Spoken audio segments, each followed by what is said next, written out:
Nanti waktunya akan tiba saat kalian tahu apa sebenarnya saya ini. Terima kasih pertanyaannya. Untung saya masih ingat. Kalau untuk menceritakan awal mendapat judul itu, memang kita tadinya beriar udah kumpul berapa banyak judul. Habis itu kita dengan penulis kita Hada sama produser kami yang Mbak Hartawan, kita udah ketemu sampai kita makan malam ya Pak Har, sampai malam jam sama Hada bareng ya. Nah, kemudian itu waktu itu minus 1 botol habis itu, habis 1 botol sama mereka berdua. Kemudian kita diskusi dari Pak Hada menyampaikan ada sekilas gitu. Habis itu hilang 1 minggu baru kasih saya skenario dan judul film. Pas awal saya lihat judul film itu sangat menarik ya sama sinopsisnya. Nah maka kita untuk jadi menurut saya yang untuk kebudayaan Indonesia dengan Jawa itu raya untuk kita menaikin ke layar lebar untuk orang-orang lebih mentahu kebudayaan kita. Itu aja, oke?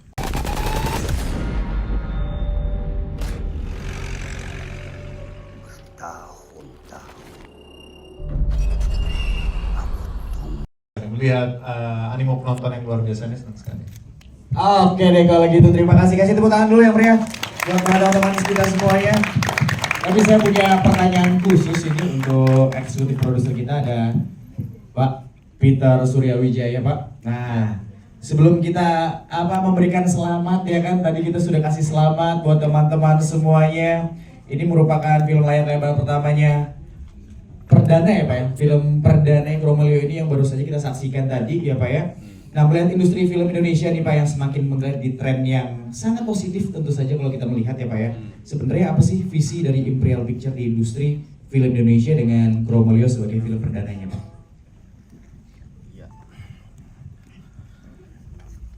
Ya, terima kasih untuk semua teman-teman yang hadir hari ini.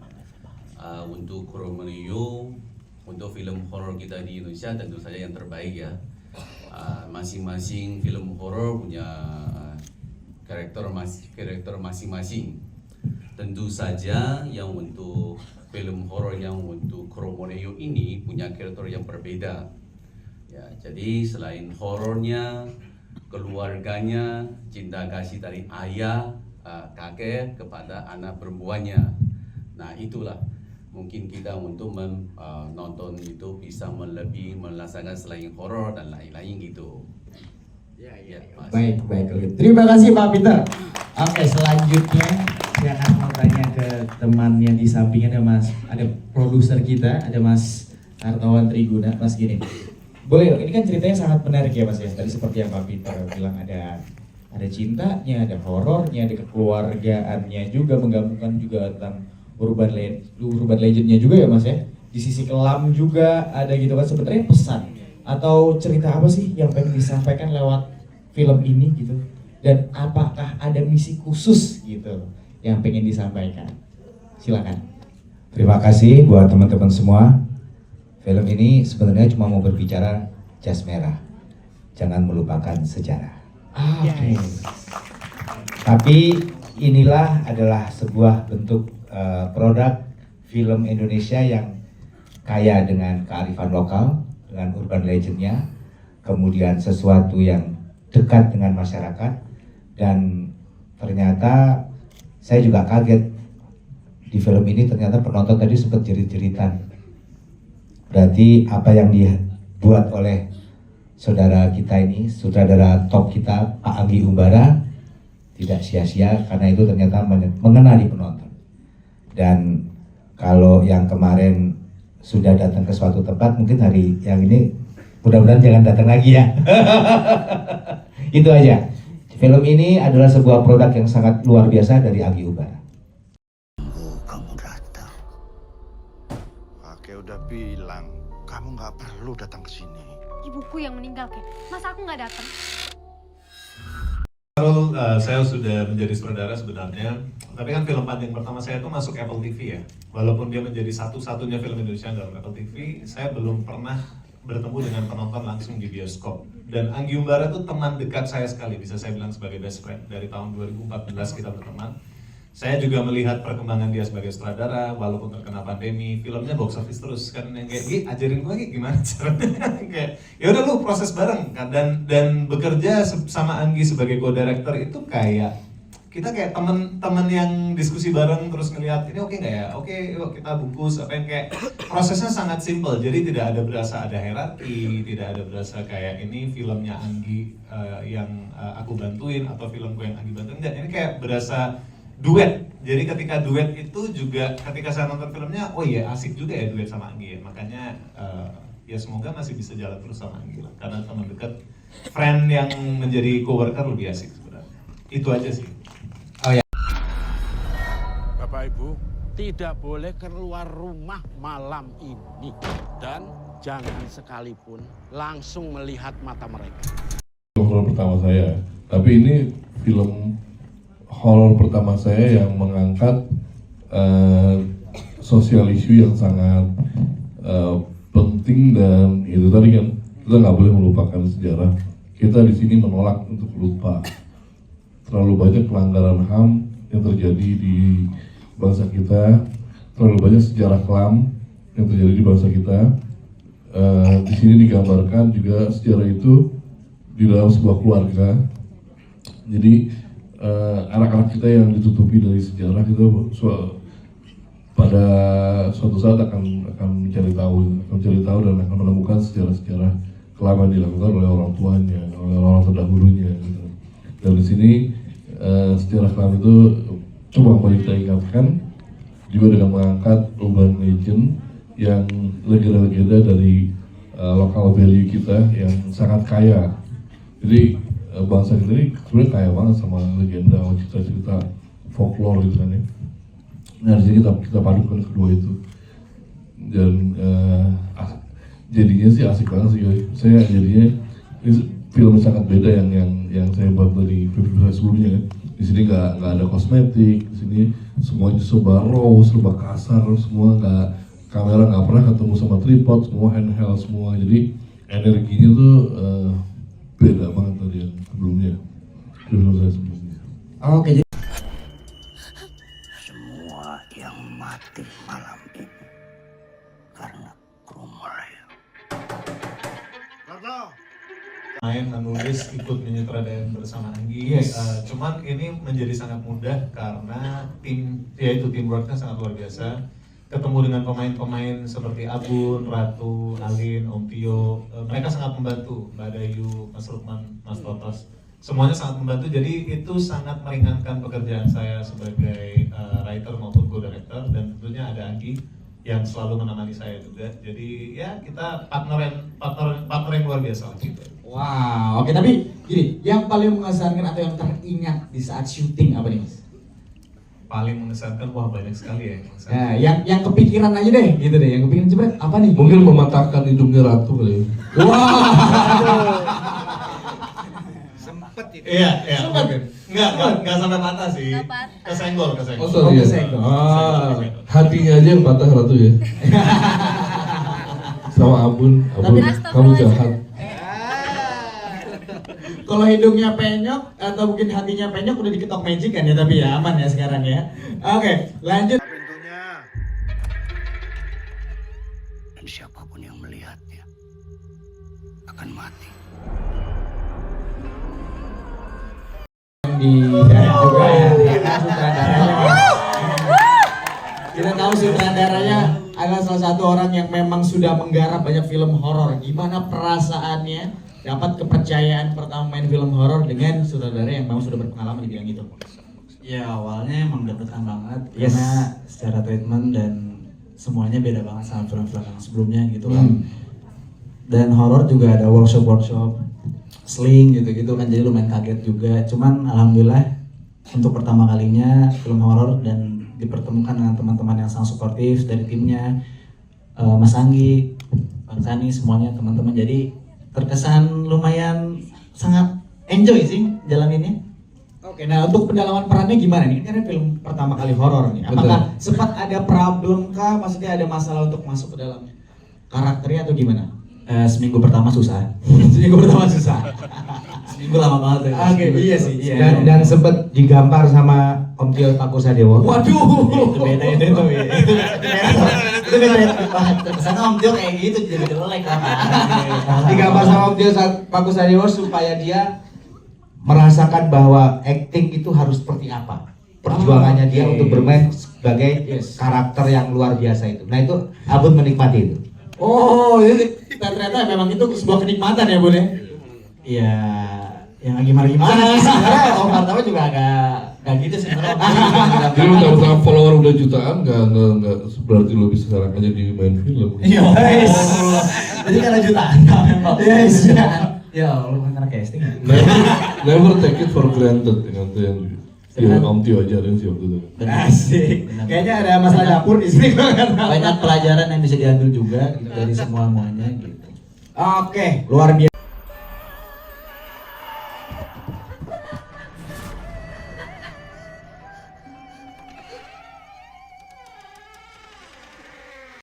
Beda banget, Yes. mulai dari karakter, ceritanya juga beda banget. Karakternya itu jauh banget beda dari film-film aku yang sebelumnya. Karena di sini kan kalian tadi bisa nonton juga kalau aku tuh agak tomboy, bukan agak lagi sih, emang tomboy banget ya sebenarnya. Dan itu juga sebenarnya sama kayak Bun, lumayan lama memasukin karakter itu ke dalam diri aku. Seminggu sampai nangis juga dimarahin sama Gue kerjanya marah-marah mulu Iya, dimarahin gitu kan. Sempat kena mental juga awalnya waktu. Kok maunya sama Abun terus sih? Maunya sama-sama Abun. Aduh, digoreng nih kayaknya nih, digoreng nih. Udah ya. Oke.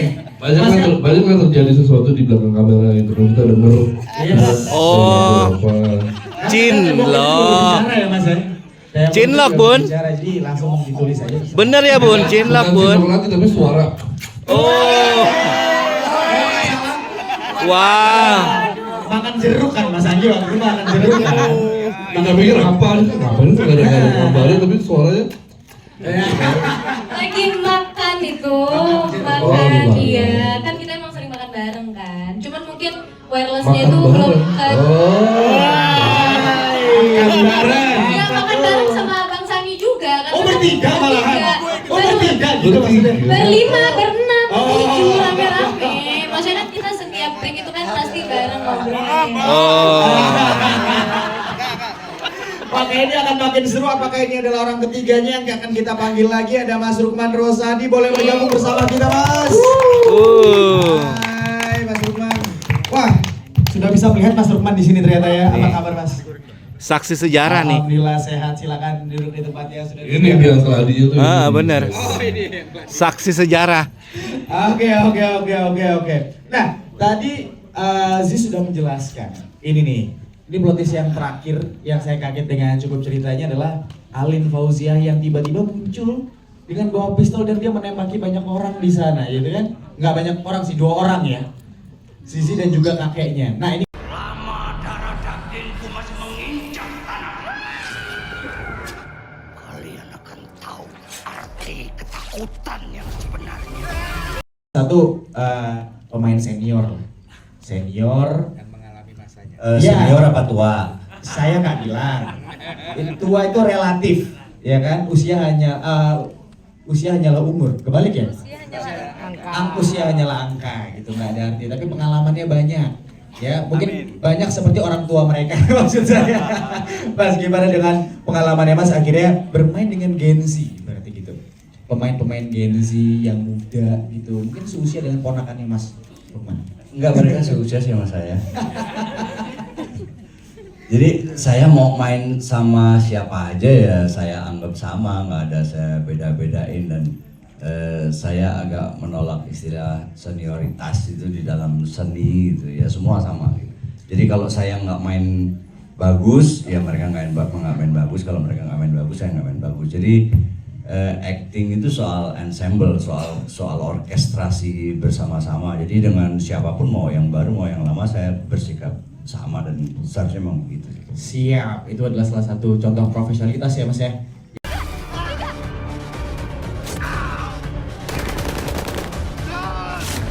Ini semua berakhir di sini. Tapi kalau anda entah menyaksikan langsung atau sejarah, justru yang di Sumatera itu jauh lebih mengerikan daripada yang di Jawa. Jauh mengerikan, jauh lebih mengerikan, karena dari Jawa itu banyak yang diburu dan itu larinya di sana, dan di sana itu ditadai sama yang paling kejam-kejam. Jadi traumanya bukan cuma pada korban, tapi traumanya pada masyarakat gitu.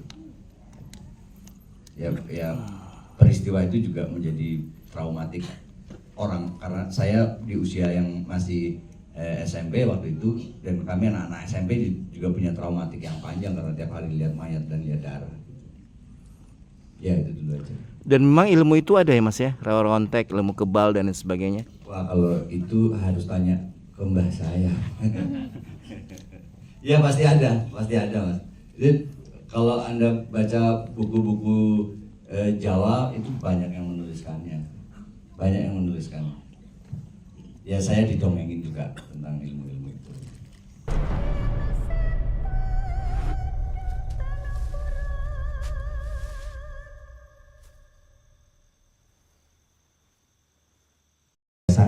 Jadi ada Anggi Umbara yang kita sudah tidak perlu perkenalkan lagi.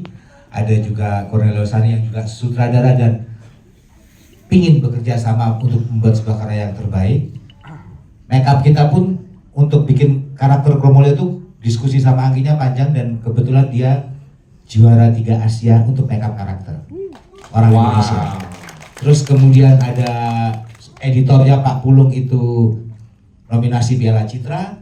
Kemudian desainernya juga nominasi Piala Citra. Jadi film Anggi Umbara yang sekarang ini didukung oleh tim yang sangat-sangat luar biasa jagonya. Terima kasih.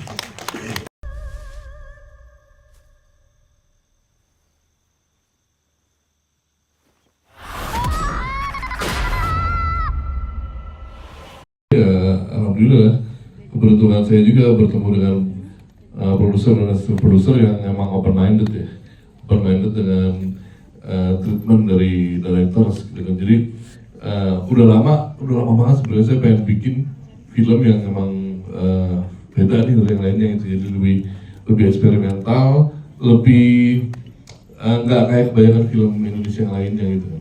Kayak film pertama saya juga itu Mama Cake dulu juga tanpa tripod juga gitu. Jadi semua itu serba handheld dan pakai lensa zoom bahkan gitu.